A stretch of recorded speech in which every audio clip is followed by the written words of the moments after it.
Je suis Benj Mbia, directeur de programme au sein de l'Association pour le bien-être familial, naissance désirable, association membre à part entière de la Fédération internationale pour la planification familiale. Merci pour cette opportunité de nous accorder de parler de la situation humanitaire qui sévit à l'est de la République démocratique du Congo.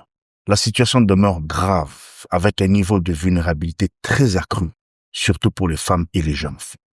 Les actions menées jusqu'ici sont efficaces mais ne couvrent pas l'essentiel des besoins, surtout les besoins en rapport avec la santé sexuelle et reproductive. Et pourtant, les effets des déplacements des populations suite aux pressions et autres barbaries contribuent à exacerber des cas de violence basés sur le genre, dont certains virent aux grossesses non désirées, des infections sexuellement transmissibles, voire le VIH-Sida. En réponse à cette situation liée à l'impact sur la santé sexuelle et reproductive des populations, ABEF a mis en place un dispositif minimum d'urgence adapté aux besoins des populations, y compris les femmes, les adolescents et les jeunes.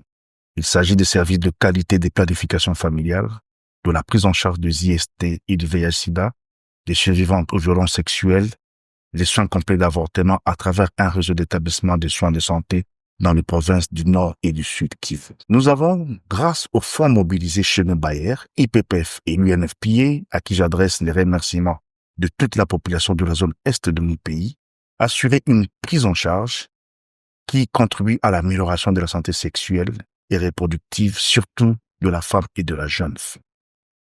Nous avons collecté des témoignages de jeunes filles qui ont déclaré avoir été épargnées d'une grossesse non désirée ou d'une infection sexuellement transmissible grâce au choix d'une méthode contraceptive moderne, y compris l'utilisation d'un préservatif masculin ou féminin. Il faut noter que ces effets sont spectaculaires, mais limités faute de moyens. Au Sud Kivu, l'ABEF a pu maintenir ses actions de manière continue grâce à sa clinique Uzazibour, spécialisée en offre de services de santé sexuelle et reproductive.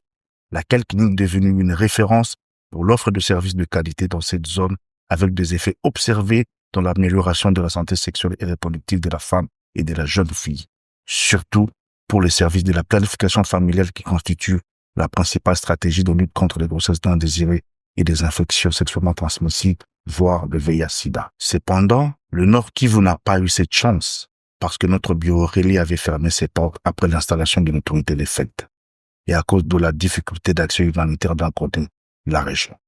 Pourtant, cette population est dans les besoins et les actions humanitaires en réponse aux questions de la santé sexuelle et reproductive y sont de plus en plus rares. Il est urgent de penser aux approches idoines pouvant permettre d'y répondre. Il faut également éviter toute rupture des services parce que cela exposerait les communautés demandeuses de nos services.